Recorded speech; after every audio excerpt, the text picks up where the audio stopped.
Hello and welcome to the sixth installment of 5 On It News, a regular, almost daily video news blog that is meant to take the most globally impacting and riveting stories, bring them together, and give them to you in an easy-to-understand manner. My name is Edwin Leskin from Asheville, North Carolina, and I've been doing this for a little over a week now. This is the sixth edition. It's been going really, really well. We're getting, 50 people looking at it. I think the first video had like 150 views, and hopefully it will keep on growing. So I'll do my work to give you the news. You do your work to get it out there. So today is a bit of a slow day in the news. There's nothing really that huge, and for people that are watching that are new, my rubric for choosing stories is, does this directly affect you in some way? Is this indicating some shift in the geopolitical spectrum of the way that nations are, relating? Or is this a really important change in an individual nation? Or, maybe is this just something that's so fascinating and so interesting to me that I just got to let you know about it? So there wasn't much going on today, and I say that even though I'll probably talk forever. We try to keep these videos in between 10 and 15 minutes. Sometimes it goes a little bit over that.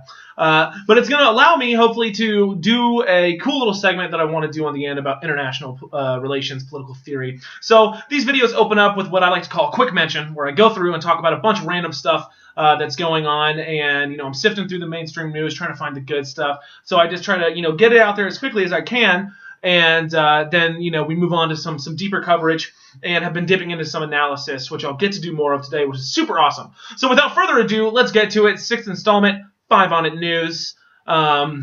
So let's go. Okay, so the first thing that I wanted to mention is very domestic. It's not some big globally impacting thing. I just think it's really interesting, and it indicates kind of a shift. So Walmart says it's going to raise wages for 500,000 employees. So it's going to be about $10 an hour is going to be the minimum. So I think this is interesting. I just think a lot of people would want to know about this. The story's kind of buried in the news. But just because there's been a lot of debate about, hey, should the minimum wage go up? What's the deal with these big, international chains like Walmart that are making so much money? Why aren't they paying their workers better? Well, they will be paying their workers better. I think that's amazing for those workers and indicates a positive shift of major corporations saying, hey, you know what? Let's pay the people on the bottom a little bit more. So I hope that continues in general. Income inequality is a really big issue in our country. It's becoming more of an issue, so I'll try to stay up on news about that.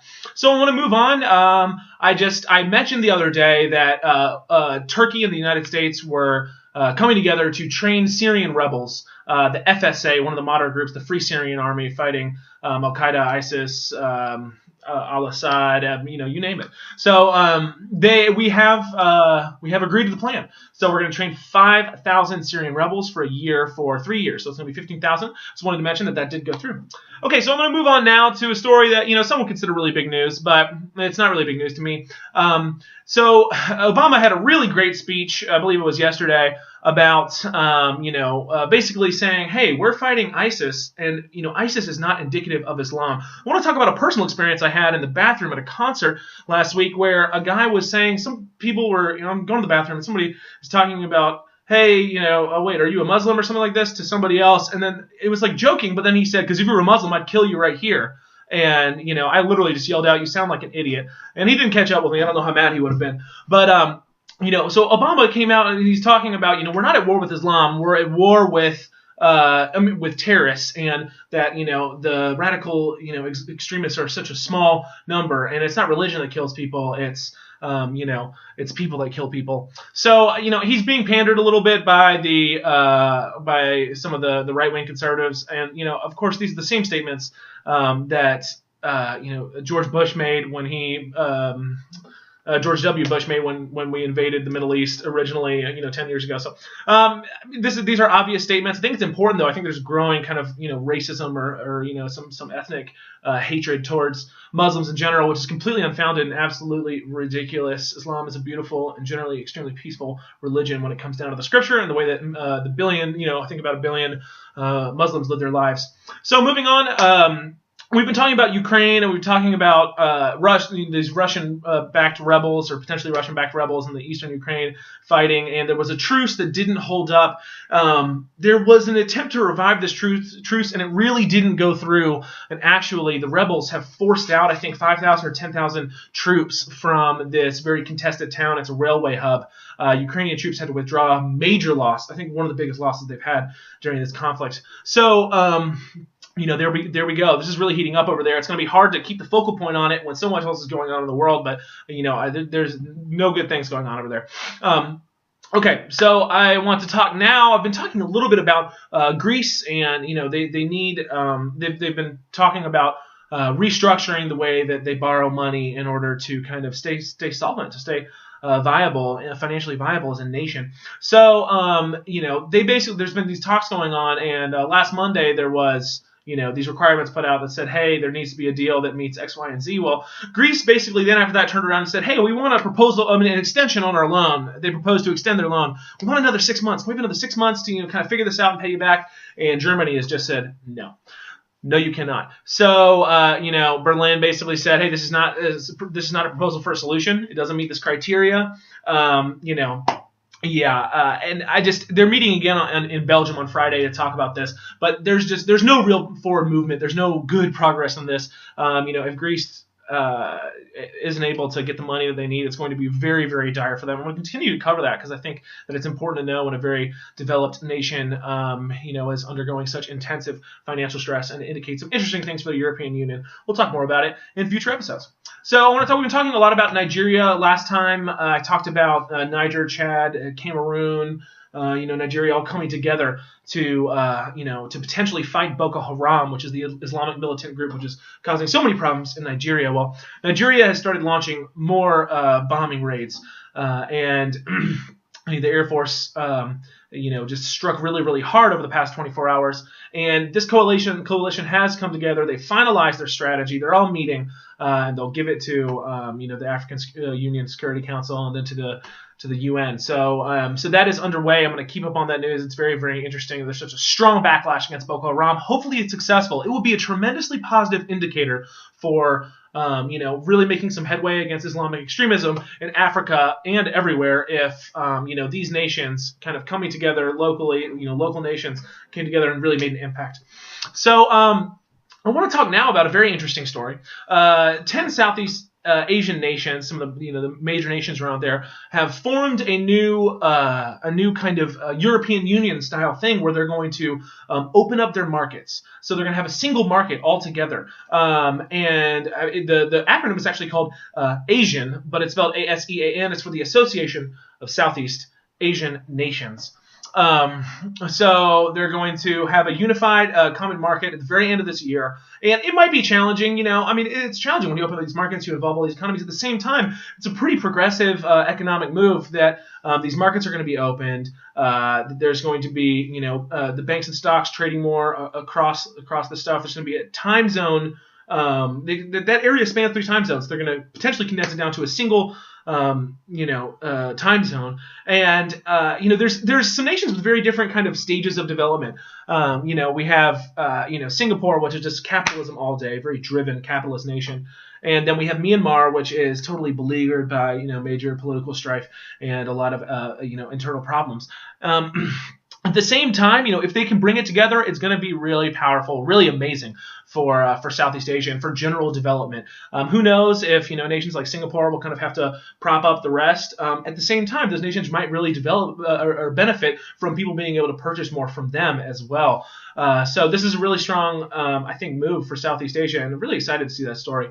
Okay, so now I want to talk just very quickly. Libya has been heating up recently, and a major university has just been seized by people that are kind of affiliated with ISIS. So I'm going to keep up what's going on in Libya. I think it's very, very interesting. The last thing I want to mention, there was an opinion piece and that I read today about Iran and ISIS.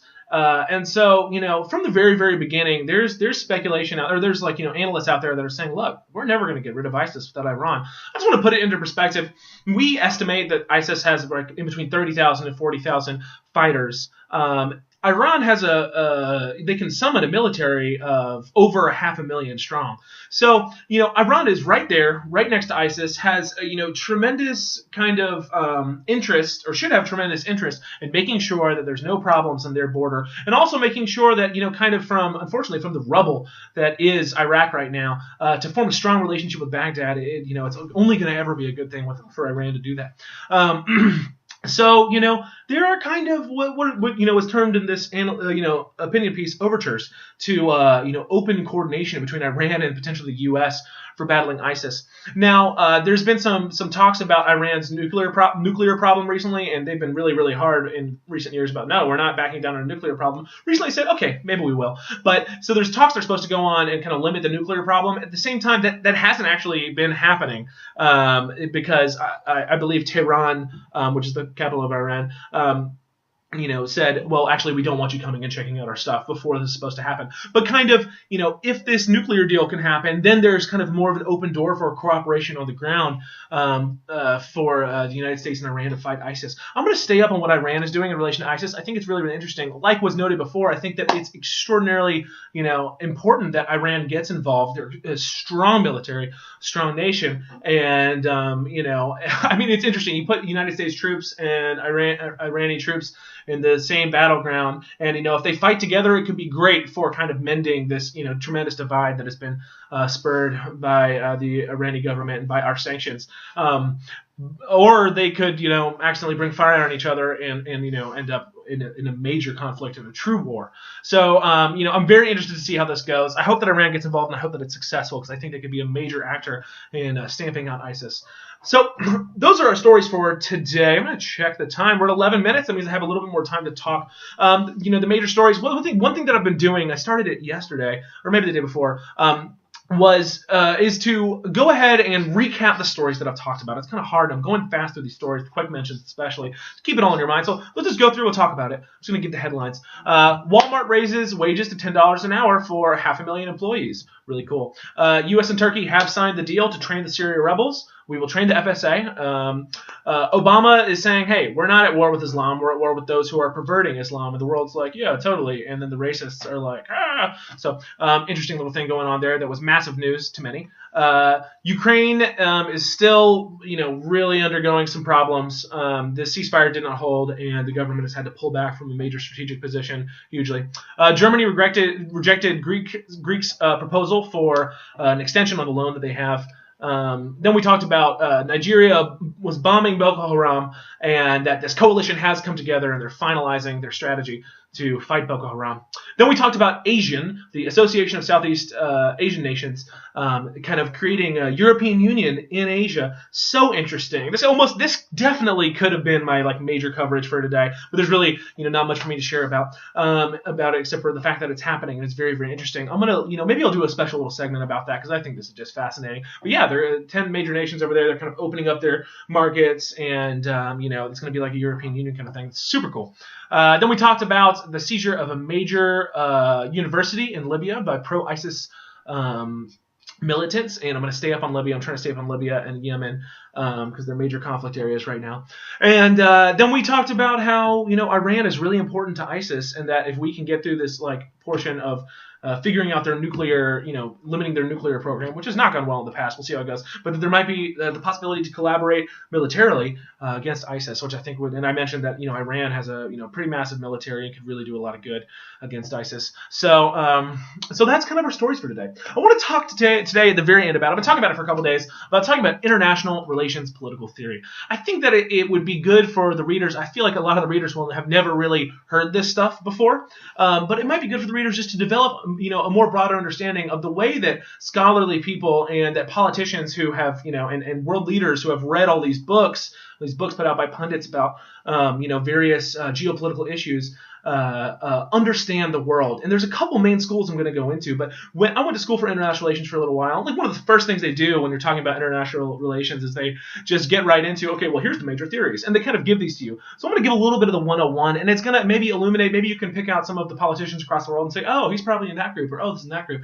and maybe we'll do a little analysis of where this falls in. So there are three major schools of international relations. There's a million branch-off schools, but realism, liberalism, and constructivism. So I'm going to boil these down as simply as possible, as simply as I possibly can.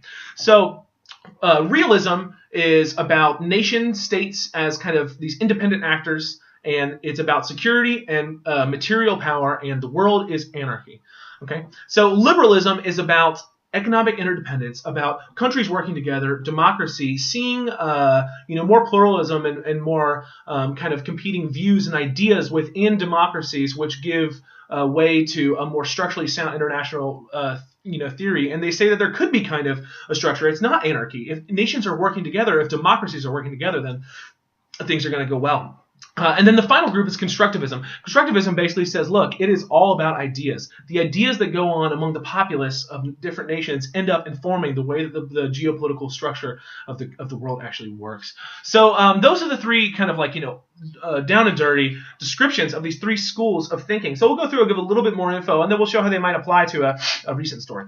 So realism. As I said, it's kind of the original school of thought. It's like Hobbesian, Machiavelli, they're all realists. And it's kind of comes down to one aspect of it is that, hey, if you got the biggest stick, you are the biggest stick is what I said. You are you're the powerful guy and you get to make the decisions. So it's kind of like, hey, the biggest, the strongest, the biggest militaries, they're the ones that get to do it. But what comes out of that is the idea of statism. And part of this is taken from Wikipedia. You can go to Wikipedia and read this stuff, and also from some other sources. So, they say that statism, nation states are the primary actors in international geopolitical relations. The states are the actor. They're kind of a unified actor.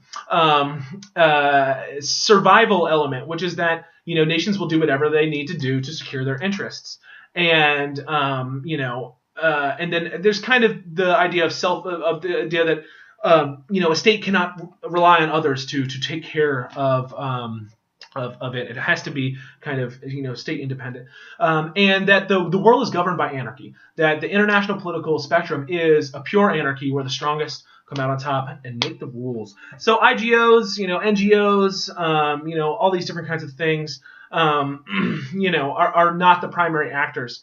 That states really competing for resources and competing to emerge on top are the ones that are making the decisions. So I mean, you can see a lot of kind of implications here of what this means for the world. This really boils down to the fact, as well, that it seems that this anarchy also plays into a constant kind of militarism of the world, and this can kind of be used to explain the fact that military power is still an extremely important element to the way that we understand nations.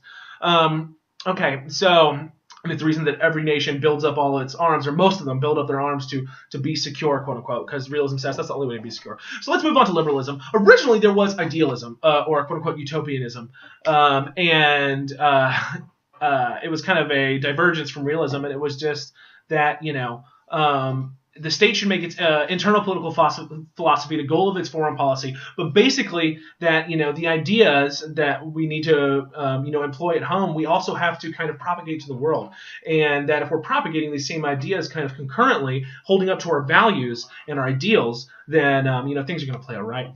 But liberalism kind of, with the spread of democracies across the world, liberalism kind of came out of idealism. So it says that state preferences, instead of the capabilities, are really what determine their behavior. So, what do the people, think that's going on there? What are their preferences? What is the governance's preferences about, energy, about military might, about their perception of other nations? That's what really informs things. So, we were talking about a unified actor in realism, but liberalism says, hey, there's a lot of plurality that ends up playing out into what goes on. Well, liberalism heavily informs an element of kind of this theory, which is the kind of democratic peace theory.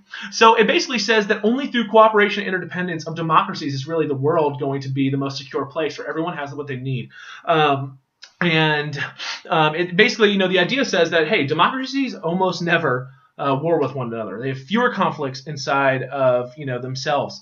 So the idea of liberalists is that if the world were, a democracy, there would be this kind of eternal peace, or there would at least be no war. I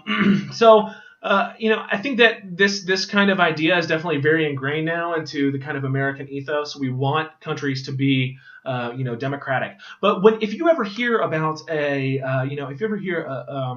pundit or a thinker or another world leader say, the United States is liberalism, they're not talking about liberalism, liberal Democrats, political parties. What they're talking about is the idea that we want to spread democracy to the world. So it starts out with the liberalism of, hey, your ideas at home should be your ideas abroad. And then it moves into, okay, well, if we're all democracies at home and abroad, then we're all going to work together and there's always going to be peace.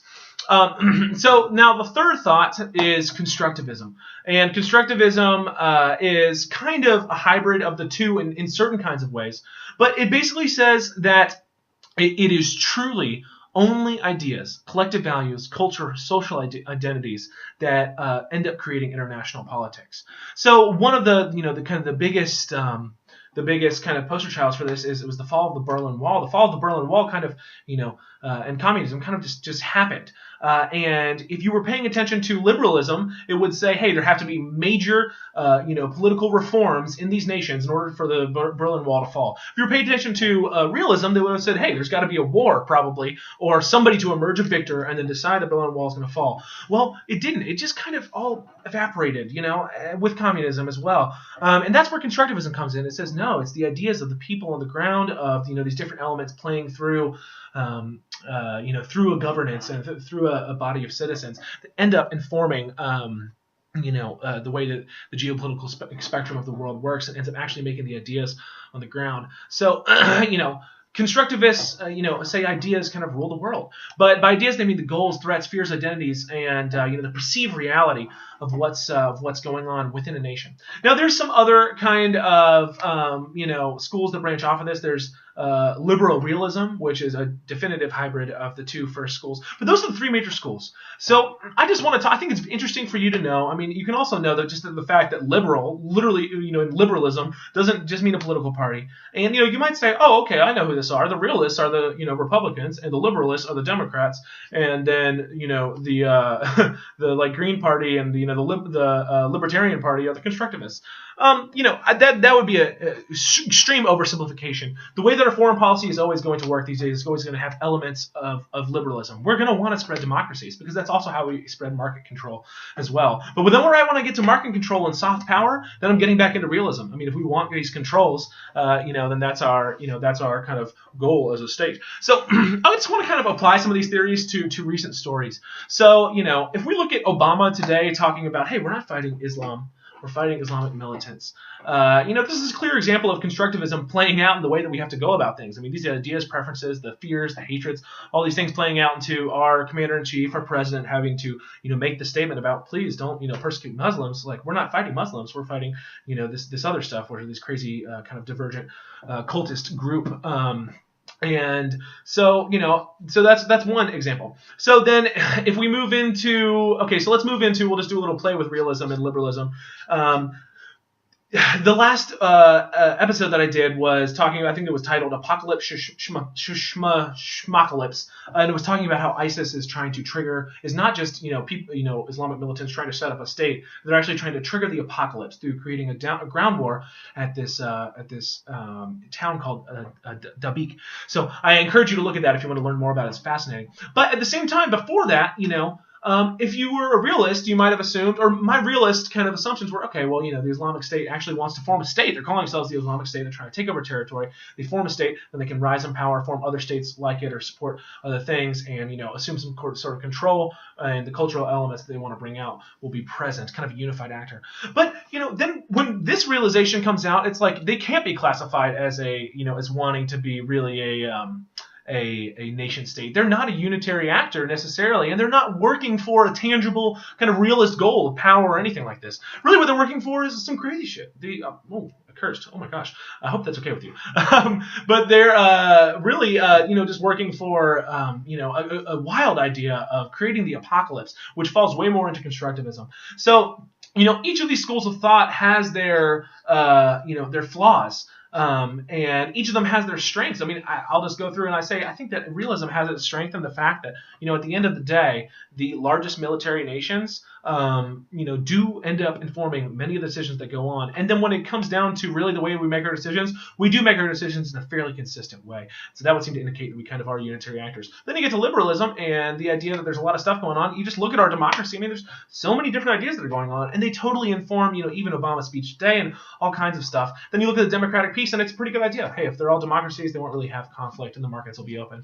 At the same time, the liberalism is a definitive spread of your idea. We think we have the best idea, democracy. It's the best way to do it. It's got to be the only way. Let's spread it across the world. That is a core element of liberalism, so that's a bit of a problem with liberalism. And then constructivism, I think its strength is that it's able to look at things from this kind of deconstructed idea, but at the same time, can you really predict anything with constructivism? Can you really do much with constructivism? You can't say, okay, well, we're going to operate on a constructivist basis, because it's kind of this retroactive thing where you have to do things and then you can look at things through the lens of constructivism.